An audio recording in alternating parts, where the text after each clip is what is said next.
Hey everybody, David here from Team Ultra Instinct, finally bringing you a deck profile. It's been a while, but we managed to go to Origins this weekend, and I did pretty successful. The events were small, but I felt like I did pretty well overall, bringing in these decks. Cooler, while relatively a new deck, which obviously is what we're featuring today, performed pretty well for me. I ended 4-3 and still managed to get top 8 somehow, so if that turns you away from it, I understand. It was a bit of a weird weekend with that small of attendance. We had like 28 players the day I played this one.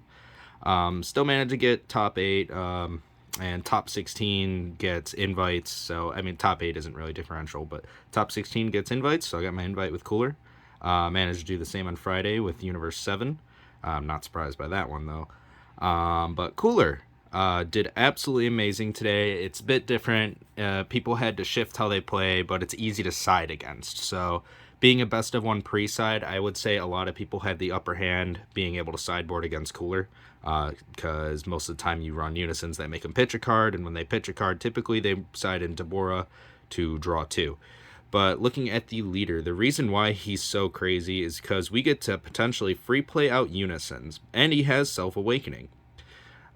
So the first auto that kind of makes or breaks the deck is being able to Self-Awaken with it. So when he attacks, you can add a card from your life to your hand, and you could either draw a card, or if you don't draw a card, you can free play a green Unison with a specified cost of 1. And it comes in active mode, not in rest mode, so it's a little bit better than the yellow Unison deck in that regard. But typically your turn 1 play, you want to play out the Demigray Unison or a Unison that pluses 2. And if you're going to be going second overall in the game, so obviously they won the dice roll, they go first, and then you go second, typically what you want to do is you want to be able to free play out a Unison and have it live for any plays during their turn, just having that 1 energy open. The second auto, which is actually the craziest part of this deck, is when one of your green Unison cards is placed in your drop area, draw a card, and it's once per turn. The reason why it's so good is it works on both turns, so obviously you can kill someone on your own turn, get that draw, so you recycle, or not recycle, but you break even on getting rid of a Unison and playing a card from your hand, so you're drawing a card and basically just not negging anything from hand. That's great on both turns. It keeps your hand size live, so you're not, sitting at 4 or 5 cards in hand. Typically you're sitting at around 8 or 9 in hand, I would say, at a certain point in the game, just because you Self-Awaken, and so you're getting the life, and then usually you're going to draw at least once or twice with the Unawakened Sides auto. So you're taking a life and drawing a card instead of doing the free play and just, breaking even on it. And then he has a standard awakening. When your life is at 4 or less, you may draw 1 card, switch up to 1 of your energy to active mode, and flip this card over. So typically in the same turn, what you want to do is play a Unison, get this second auto here to draw a card when a Unison goes to the drop area. And on the awakened side, we have the exact same thing for his second auto. You want to be able to do that in the exact same turn as well. So you're technically extending plays while breaking even in hand. So when you're playing Unison, you're still drawing a card for getting rid of a Unison on board. The first auto here, this one doesn't come up as often for me to free play. Usually I'm drawing the card, but when this card attacks, you may draw a card. If you don't, you could free play Unison on the side. Usually I'm still drawing the card, because your Unisons are usually sticking on the board. Sometimes they die, but usually they stick on the board.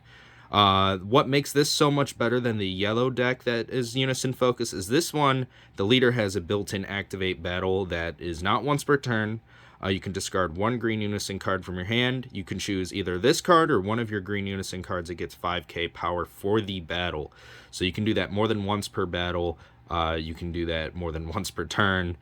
So Unisons in your hand basically are not dead cards. So at all times you have 5k combo power if you have Unisons in hand, as long as you're awakened, obviously.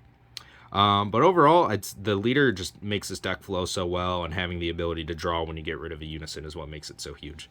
But let's get into the core of the deck. This is a sideboard over here. I'll go through that at the end of the video.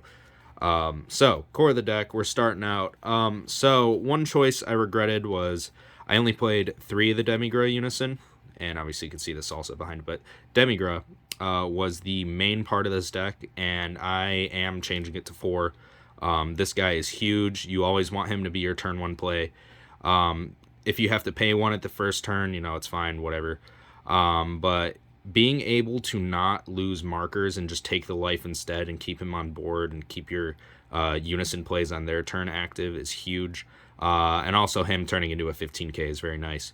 The permanent is what makes him so good. You could also just have it live for Frieza counterplays. But he was an MVP and definitely deserves to be at 4 in the deck. There are a few changes right out the bat. I'll talk once we get to each card. But this one is definitely going to be a 4 of in the updated build. Huge card. Now, we have Salsa here. Salsa is absolutely amazing. So he's what really pulls the deck together because the ability is field control overall. And he is basically your green Frieza counterplay, but a Unison for 1 energy. And he's in power green too, which is significant. Counterplay, so you pay 1, he comes out with a marker. Technically you could pay more, but he'd still come out with a marker, only 1 marker if you do the counterplay. So just keep that in mind if you're ever thinking about that and you think it's going to get additional markers. It won't. It'll just come out with a single marker on it. And then obviously the Empower, so you'll get the additional 2 markers, assuming your Unison on board has 2 or more markers on it already. But when he's played, if your leader is a green Frieza Clan card, and this card has 3 or more markers on it, so it gets the Empower, it goes to 3, then it gets this effect. When this card is played, choose up to one of your opponent's battle cards with an energy cost of 7 or less and KO it. Huge part of the deck. Annoys everyone because you can do this and then you can do Frieza counterplay and then they just get salty because you counterplayed 2 of their guys in 1 turn. And so it absolutely makes this deck great against battle card based decks. Against Unison based decks, this turns into a complete dud basically. But it still gets into a 15k power when you do the +1, so you do the +1, gain 5k power. So having a 15k 1 energy swing, pretty nice overall. But usually you want to do it when you're removing board presence. And obviously, this is one of the cards that works during your opponent's turn, so you'll draw a card once you kill one of your Unisons. Now, obviously, it's once per turn, too, so you got to be careful about what you're trying to do. This, though, actually, I should point that out. The auto on this is actually not once per turn, so if you have 2 energy live on your opponent's turn, you could technically do this to them twice and then freeze a counterplay. So you could kill 3 things. Have I done that? No. But is it possible? Totally possible. Very good. But usually if you have 2 energy, they'll start focusing your Unison first. And that's what tends to be the problem, is they'll try and get rid of it. So you can't get that auto. But the easy way to get around that, actually, is doing the Naze negate. So you negate it, you play it with a marker, has Empower 2 once again. So once they knock it down to 2, you typically want to negate. He has all sorts of uses. So if you want to keep your Unison alive, obviously if you want to keep yourself alive because he's negate, still 1 cost Unison. But if he comes in with 3 or more markers, which typically, you know, this isn't a huge deal, but it depends on the matchup. This does pop up in a lot of matchups with dual attack and whatnot. But when this card is played, choose up to one of your opponent's battle cards, and it can't attack until the end of your opponent's next turn. So maybe they didn't swing with the battle card, maybe the card has dual attack, triple attack.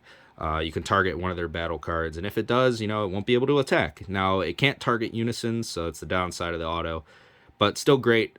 And then this is one of the +2 Unisons, so even if they knock it down a bit, you can go right back up to 3, and you'll be feeling great. He only gets 6k power, so it makes him a 10k attacker. Works in the early game, just typically you're using it as Empower Fuel and negates, obviously. So very great card in the deck. Keeping it at 4. Had no irks with him at all. Let's flex the foil one instead, but definitely a great card. Great card. My deck, I believe, is 54, 55 cards. I'm trimming it by 1 at least. I never really felt like I wasn't seeing stuff. I think maybe 1 game, and I just, you know, it happens every once in a while. We are running the Whis Unison, mostly because Empower 3 and the auto. So the auto is limit 1, which means you can only use the auto once across all copies for the turn. If you have 3 or more markers on it when this card is played, your opponent discards 1, basically. So he can be up to 4 markers, typically. And then you can do the +1. You have to shuffle your deck when you do the +1. Even if you don't activate a field card from the deck, you have to shuffle it because it says up to 1. And, you know, obviously you'll choose 0 because you don't have any, but you still have to shuffle, which can help sometimes. Sometimes you bottom deck something from your opponent or something like that. I've had situations where I'm happy I have the ability to shuffle. Worked out great for me. Getting to 5 markers on the turn you play him is pretty nice because he survives into the next turn typically, and then you just have your Unison plays running. Great card. Ran it at 4. Keeping it at 4. Put in work. Making him discard a card was fantastic. Now, like I said, they side into Boras is what it is. So, whatever. Here, we only ran 2 Vados.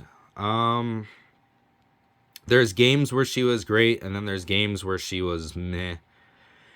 And honestly, I'm kind of stuck between cutting her and keeping her because she had some great situations of coming in and just popping a high-cost battle card. But her auto is, if this card has 3 or more markers on it, as per all of our Unisons, when this card is played, choose up to one of your opponent's battle cards and KO it. So, it works for any costed battle card. It could be an 8 cost on the board, and maybe you don't have the big green Frieza Unison that we'll get to. So she can do that, and then she can potentially become a 5-marker Unison as well, so she survives on the board. Or, at worst, she's charge fodder, or Paragus super combo fodder, or the Great Saiyaman super combo, whatever your preference is. She did well for me. I did side her out, and typically I left her at 1 sometimes. Sometimes I took her out completely if it wasn't a situation where I was worried about them getting a board presence. Overall, I say she did okay, but this is one of the flex spots in the deck. If you don't like it, don't run it. Then we have this bad boy. This Unison was absolutely crazy. Flex the SPR up top. My friend let me borrow these Unisons, and he came in clutch. This Unison is very annoying to deal with for the most part because he can't attack with markers 3 or less on him. So usually, because he has Empower 3, usually you're going to have at minimum 4, at maximum 5 in the turn you play him. So the main thing is his auto here, 3 or more markers, limit 1 across all copies of this card. That means you can only activate the auto once per turn. When it's played, your opponent discards 1. And then the +1, he actually gets 10,000 power for the turn. So if he has 4 or 5 markers, he's a 20k attacker for 1 energy, and your opponent discarded 1. This is definitely one of the MVPs of the deck. I don't recommend any less than 4. 4 was huge. Came in clutch every single game. Yeah, if they have the Deborah, it is what it is, but a 20k attacker was absolutely huge. So say you're pushing for game, this is definitely one of the cards to help you out and get there. Make some discard a card potentially, and it's 20k power. It was huge. This card was an MVP. Now, this card is actually really insane. I would still keep it at 3, even though how crazy he is. But if you want to run it at 4, you could. I wouldn't. At minimum, I'd only run 2. At max, I'd only run 3. But this guy is a beast. Empower green 4, so he can take 4 markers from a Unison. Dual attack, blocker. Now, I will be honest, the counterattack, play this card with 3 markers on it, didn't really come in clutch for me. That's not how I was playing him at all. There were never situations where I needed to do it because I was usually killing their board no matter what.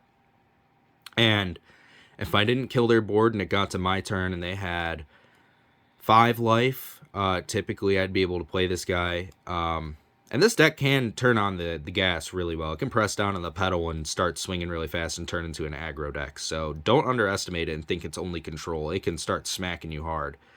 So if this card has 4 more markers on it, when this card is played, choose all of your opponent's battle cards and KO them. So it's a board wipe for the most part, except it can't kill barrier, indestructible, anything that's like indestructible. I know there's some cards that's like this can't be removed by skills. But yeah, he was huge for that. Having the dual attack is what makes him crazier, because when you do the -4 on this guy, so he'll be played with 7 markers typically, usually like sometimes 6. But this card gets plus 10,000 power and triple strike. Oh my god, triple strike for the turn. Then at the end of your turn, you switch this card to active mode. So it's nice because if you don't kill him the same turn, at least you have the Unison. So you'll have a 30k dual attack triple striker coming in at people, and if they have low hand size against this guy and they're at 5 life, you know, maybe they have a negate. It is what it is. If they have a token negate too, sometimes you want to bait it out. and then slam him with this, and then kill the token and try to kill him with this guy. But yeah, you can potentially deal 6 damage in one turn. Doesn't always happen, you know. I have done it before. I have turn 3 killed someone with the deck. Doesn't always happen though, like I said. That's just assuming they get unlucky and you have to nuts. But this card was fantastic. Being a board wipe and a 30k triple striker dual attacker for 3 energy was absolutely huge. Usually this is my awakening turn when I'm slamming this guy down and hoping for game. So if I don't get him in game, you know, it's fine because I'll just go into the next turn and live. But fantastic Unison, keep at 3. This guy, he was okay. Dory was alright. And Power 2, he was another Unison. I ran him at 1 because it was like, oh, well, I could search out a cooler in my deck and add it to hand. It only grabs the 1 cost cooler, which we do run. And then he can become a 15k attacker.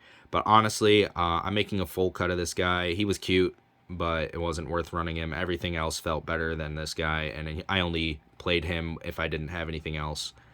But in order to create more consistency, I think I'm just going to straight cut him out of the deck and call it there. But he wasn't the worst, so if you want to run him and you're comfortable with him, feel free. It's just, I don't know, I didn't have too much success with him, and I probably won't continue to run him.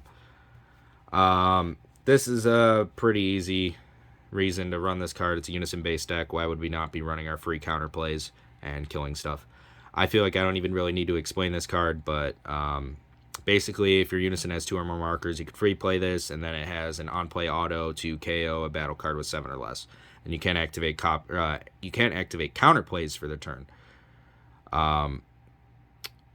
Yeah, so you have to be smart with your Salsa Unison. So you want to do Salsa first, then Frieza, but not Frieza first, then Salsa, because you can't do Salsa. You have to do Frieza second, otherwise you can't do Salsa after that.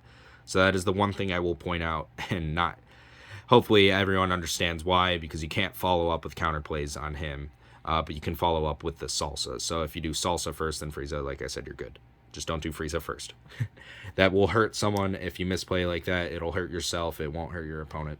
But 4 of board control, we want it. This is the staple combo with Frieza, because basically you sack off that Frieza, and if you have 3 or more energy, you play this guy. He's an indestructible body. That's why we mostly want to run him. So obviously if your opponent has removal, they have to have either negating skill removal, or negating skills and then swinging through it, or negating skills and popping it, or negging its power.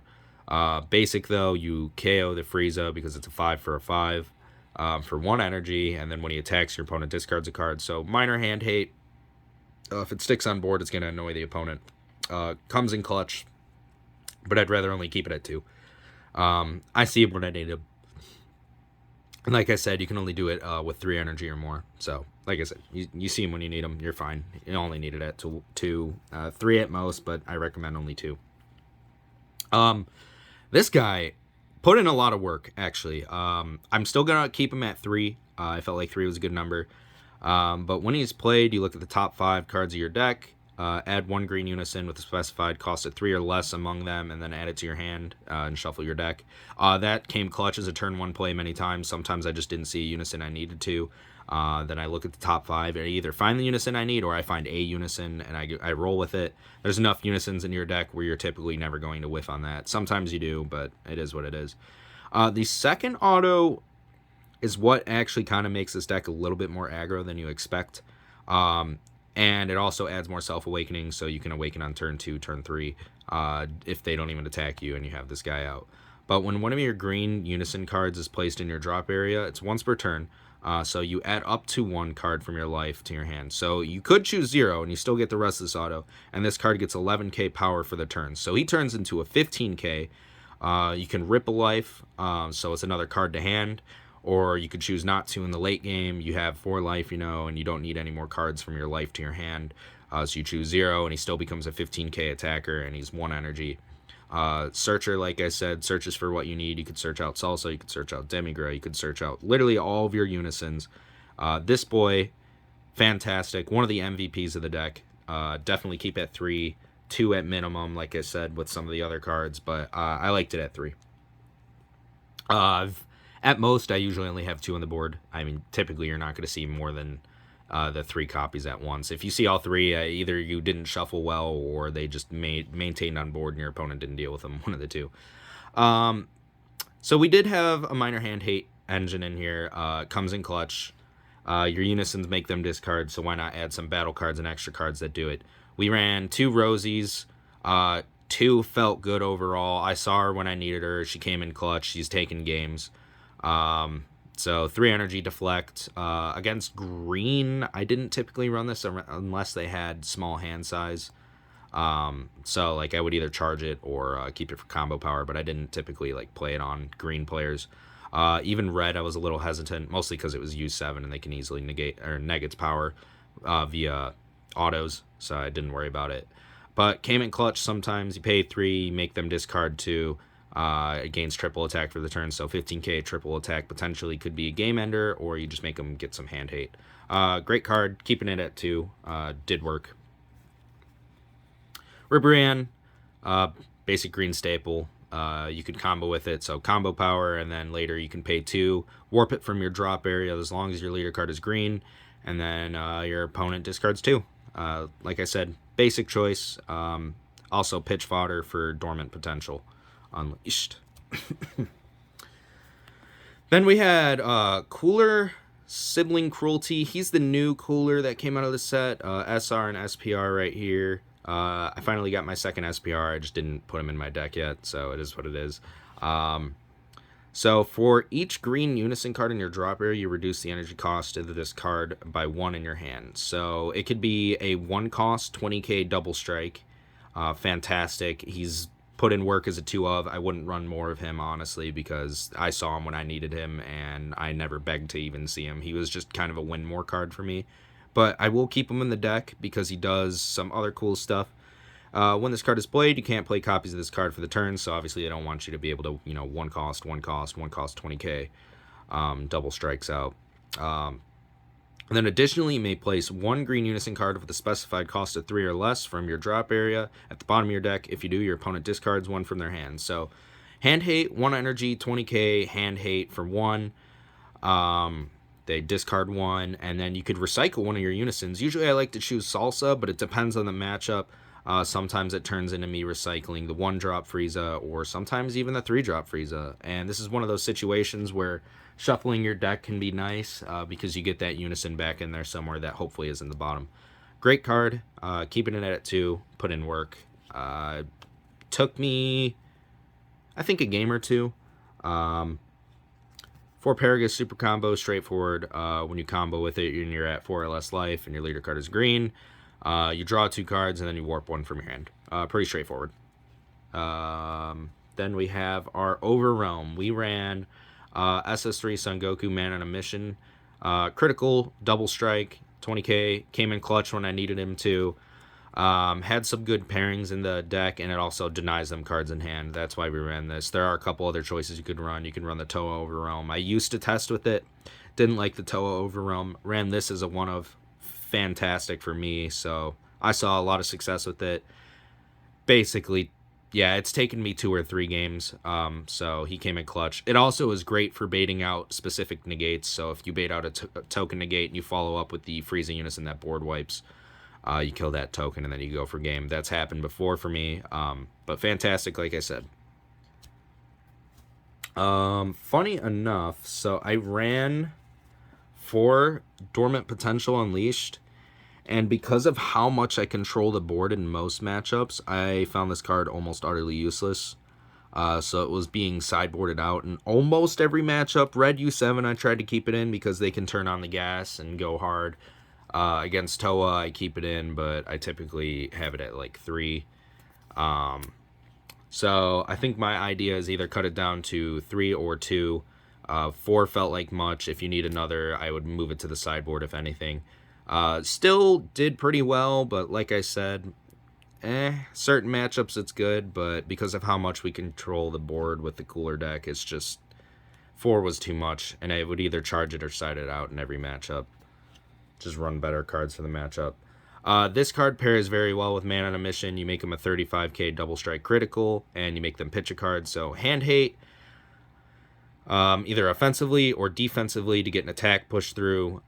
Defensively, just punish them for attacking you, rip a card from their hand. Fantastic card. Your energy is all going to be green. And yeah, so 2, maybe 3, but I would only keep it at 2, honestly. Then we have Homicidal Clones. Ran it as a 2 of. I think I saw it enough. I mean, there's situations where it's like, man, I wish I had another one. But that's because they were putting on a lot of pressure. It is what it is. So technically we have 10 counterattacks in the deck, 4 Unisons, 2 of these, and 4 Dormants. This felt good at 2. At maximum, run it at 3. You'll be able to easily get to this 2 because you self-awaken so much. But Token Negate, fantastic. They're all great. Funny enough, I ran this as a 1 of, and I will say this was a fantastic 1 of in the deck. I didn't think I would like it at first, but in testing, it just started putting in a lot of work for me. Activate main, limit 1. If your leader card is a cooler card, which it is, look it up to 7 cards from the top of your deck, choose 1. So you look first, and then you choose what you're going to do after you're looking. Play up to 1 green Unison card with a specified cost of 1 with Empower among them and play it. It's typically what we were doing. If we whiff the Unisons, then we play a cooler, and if we whiff that, well, that's just an L. But our only cooler target would be the 1 cost cooler. But the Empower was absolutely huge, being able to do that. I had no Unisons in hand, and I had this in hand, and every single time I had it in hand and used it, I would find a Unison I needed off the top 7. We have so many Empower Unisons, aside from, the 3 cost in the Demigra, that we're just going to be hitting something, and they still get the Empower. So this was great. I'm going to keep it as a 1 of. I had a lot more success than I thought I would have with it. In situations where I had plenty of Unisons in hand, I charged it. It is what it is. Or you send it to the warp off the Paragus Super Combo. So I didn't end up sideboarding the second one, and I think I regretted that a bit, because in matchups where they played Floodgates, I just did not see this card for some reason. I did in one matchup, which was fine, but I ran Focus Breakthrough as a 1 of in my deck. Probably going to sideboard a second, maybe mainboard a second one. I'm not entirely sure yet, but you counterplay when you're at 4 or less life. You pay 1, since we don't have a multicolor, we can't do this for free by ripping a life, but you pay 1. Stop a battle card with an energy cost of 3 or less being played. So some threat they're playing or some Floodgate they're playing is typically what you use it on. Did great for me. Then Invader's Vow is the secret rare we went with. There's a few choices you can make. Actually, there's a lot of choices you can make with this deck. This is what I decided to go with because you can either catch people sleeping and KO what they're attacking with, since you have plenty of Unisons and Frieza clans in the deck. But let's go through the activate battle before I go more in depth with that. If your leader card is green or a Frieza clan card, and your opponent has 3 or more energy, so your opponent has to have 3 or more energy, keep that in mind. Your opponent discards 2, and then you choose up to 1 of your opponent's battle cards that energy cost less than or equal to the number of Unison cards and Frieza clan cards in all leader areas, energy areas, battle areas, Unison areas, drop areas, and warps, and then you KO it and remove this card from the game. So 1 energy, discard 2 was what it was great for me. Did I end up popping some stuff? Yes. What's clutch is this counts all of those areas, so that your opponent's 2. So I had situations where I'd be like, they're swinging with an 8-drop, and I only have 7 of the fulfillments there, but then they have, 1 to 3 copies of one of the cards there, Unison cards or Frieza clan cards, because, there's Frieza clan cards in a good chunk of decks now. U7 has Frieza clan, and obviously they have Unisons. You could also run the Kibito Kai, Majin Buu, SCR. I'm not a fan of it just because of the character, but it is a great card, so don't just take my word on that and not run it. I admit it is a great SCR for the deck. I just don't like the character, so I didn't run it. Invader's Vow I was just a fan of because Frieza, Cooler, and King Cold, they're just cool. Cooler is one of my favorite characters. So I opted into this SCR for one of those reasons. It also, 1 energy pitch 2 is great. You could also run the Supreme Kai of Time SCR from set 12. That one's great. You can also run the Monkey SCR from set 10. Also a great choice. That one catches a lot of people sleeping. I honestly thought about running it in here. It's such a funny card. And And I think that's about the best choices you have for the deck. If you want, you can run I think the Boo Unison would work, yeah. Or not Unison, sorry, the Boo counterattack with Janemba absorbed. But I wouldn't recommend that one. It's cheeky, if anything. That's if you establish freeze on their turn and then you go for the triple strike and you counter it. But no, I like this one a lot. I do recommend to give it a try if you want to be willing and open-minded to the card. Put in a lot of work for me. I'm surprised with how much work it did for me. It was a great SCR for me. Then let's go into the sideboard. Main board, like I said, felt mostly comfortable except for the changes I recommended. So straightforward, Deborah's off the bat. I just ran 2. I think I'd probably bump it to 3, but I will be honest, I only needed it in one matchup the entire tournament. There were a lot of U7s and non-hand hate decks there. Hand hate isn't extremely popular right now, except for getting up to Perfect Force Cell or playing cooler. Ran 1 Kakunsa. This was mostly for the U7 matchup, so you do this and pop their 8-drop. Catch them sleeping on it, because sometimes they just don't expect it. The only downside is this costs you 2 energy. But when you play it, you KO up to one of your opponent's battle cards. But you do negate the attack, so that is the benefit. Felt good. We ran some barrier removal. I might up the amount of barrier removal I have, but I didn't have a lot of matchups where I needed it. Maybe 1 or 2, and it wasn't even that bad. This one only works to be cheaper when you're at 3 or less life. You reduce its cost by 3, so it comes a 2-cost green battle card. Has unique Deflect, which is great, and Double Strike. And then when this card is played, and your leader card is green, you choose up to one of your opponent's battle cards that has, or ignoring barrier and KO it, or you choose up to one of your opponent's Unison cards and you remove a marker from it. Usually you're playing it for the barrier removal. That's why I ran it. I sided it in 1 or 2 matchups. I think Yellow Trunks when I was testing, but I never actually officially faced it in the tournament. But there were Yellow Trunks decks floating around. Once again, barrier removal. Not too sure. I sided it in, but I apparently never needed it because I never saw it against someone who played a barrier card. And when they played a barrier card, it was usually something dinky, so it was fine. You never play it for the 3 energy. You just pay the 2 and do some barrier removal. Discard this card from your hand. Choose up to one of your opponent's battle cards at an energy cost less than or equal to the number of cards in their hand, ignoring the barrier, and KO it. Great card. I just didn't really have a use for it, unfortunately. This Vegeta Unison I played once, and I think it ended up taking the game for me, but I think it was only in testing. But it's a board wipe and more barrier removal, so you pay the 4, play it. No empower on him, unfortunately. But he has Double Strike Critical, which is nice. So you choose 1 card in your hand and discard it. When this card is played, choose all of your opponent's battle cards, ignoring barrier, and KO them. So mass board wipe. If you're facing Yellow Trunks, this is 100% going in because you just board wipe like everything they have. +1, this card gets 5k power, so it could be a 25k double strike crit, or -5 if your leader card is an evil wizard, which we're not worried about that part, or all of your energy is mono green, so which we will have all mono green energy. Your opponent, basically you make your opponent discard 3, you choose the 3 though. Big Amor we ran at 2. This is a pretty straightforward card. For the U7 matchup for the most part, or if someone, for example, is playing Dark Broly, basically anything that goes over 5 costs, this card was great. Pay 2 energy and your opponent can't attack with battle cards 5 cost or more. Worked great against U7. They just have the option to not play those and then can just play the smaller guys. Oceanus Shenron, just for any aggressive deck. I only ran 2. I might run 3, but I only ran 2. Another Floodgate, so you choose 1 card in your hand and discard it when you do the negate, and it gets reduced by 3 during your opponent's turn, so it's a 2-cost negate. Comes out as a blocker. When it's played, basically, well, I guess when it hits the board, it gets the rest of this counterattack, so then if it's played, your opponent has to mill 4 every time they want to attack. So against U7, in the late game, if they don't have the counterplay for it, this is going to put in a lot of work and make them think about actually attacking you or not.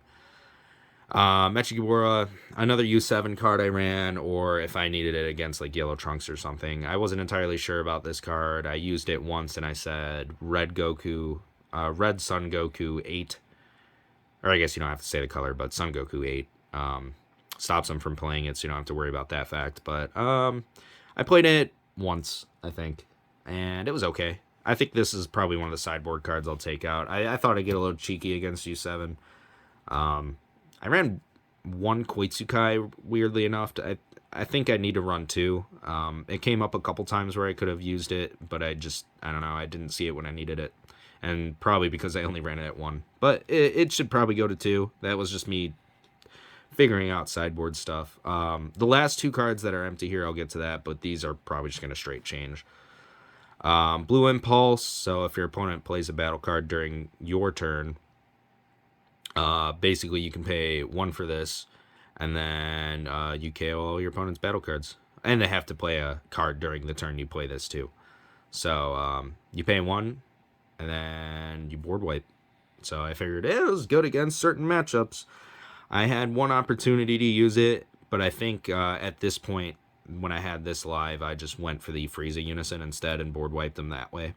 So this honestly might change since the Frieza Unison does this for me. So I don't know. It was cheeky. Didn't really catch a lot of people sleeping because they're like, yeah, all right, that's fine. The last two I ran here were Ultimate Dark Dragon Slaying Bullets. I borrowed them for a friend, so that's why these are empty. But yeah, they kind of worked. I mean, they're good for the mirror match mostly, or for yellow Unison deck. I don't know. It was okay.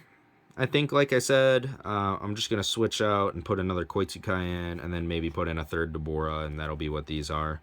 And then switch out Blue Impulse to something else. But everything else in the sideboard felt pretty good. This is the weakest one of the bunch, I would say. Because every time I set it in, I never really had a full use for it. But that is the deck list. Hope you guys did like that deck list. I could talk about my matchups a little bit. So, I had 7 rounds for the day. So, Cooler got to face 3 red U7s. 3 of my losses that day were 2 red U7s. And my third loss was actually to a blue Vegeta GT deck. That one, while I wasn't getting absolutely smashed, I just couldn't outlast him. He started playing big stuff too easily for me. I think he played the Kale 5-drop, and it had dual attack and barrier and double strike, and I just couldn't get around it because barrier. And I didn't see the negate when I needed it, unfortunately. But I never felt like I was totally getting smashed in any matchup. You know, U7s, it is what it is. They happen to see their stuff better than me. And I think most of the time I had lost the dice roll to them. Like I said, I faced 3, so I beat 1 red U7. I won the dice roll in that, and they didn't see their Vegeta SCR, so they got me to 1 life by my own choice, which was a little ballsy, because if they play the Vegeta SCR, you just lose. And I ended up taking the game because what I did is I awakened on my turn 3 to have the Frieza Unison out, swung triple strikes at him, forced cards out of his hand, kept hand-hating him, and he went down to 3 or 4 cards in hand eventually because he kept trying to violent raise me, and, you know, that makes him pitch an additional card, so eventually I got it to where he got his Deborah out of his hand by comboing it, and I played another card to hand-hate him and rip a card from his hand, so I think I got lucky in that matchup, but at the same time, you know, I played it well enough to where I won, so we'll take that. We faced a green Cell deck, the Reboot Cell. That matchup overall wasn't bad. I think the benefit is Cell somewhat struggles around hand hate as well, so if you just hand hate them and they start not having targets to put under their leader to draw cards, which obviously they're going to try to hang on to them, but I think it was nice just being able to hand hate them and apply pressure at the same time, and they just were struggling a lot. I think those were our major matchups. Some of the other ones I just can't remember. They weren't entirely downhill battles for me, or uphill battles for me. But Cooler managed to take out 2 more decks after what I just said. I just can't remember what they were. It was a bit ago now. We had the mirror matchup. I forgot about that. The mirror matchup, I will admit, it is one of the weirdest matchups because you both don't have anything to stop each other except for like my sideboard for the ultimate dragon slaying bullet. Definitely a weird matchup. Unison on Unison decks are one of the weirdest interactions. But yeah, it was definitely an interesting event. Sad that it was a small amount of people, and sorry that this video is long. I understand if some people got discouraged going halfway through, but I wanted to talk about certain card choices, matchups, techs, all that. But thanks to those of you who stayed through the whole thing, and if you wanted to see a full fleshed out talk through the deck profile and why we ran each thing and how the matchups went.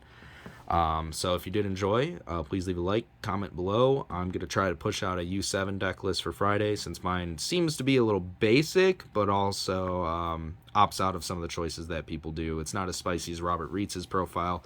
I faced him both events with him playing the exact same deck, which was interesting. But yeah, hope you guys did enjoy, and I will see you in the next video.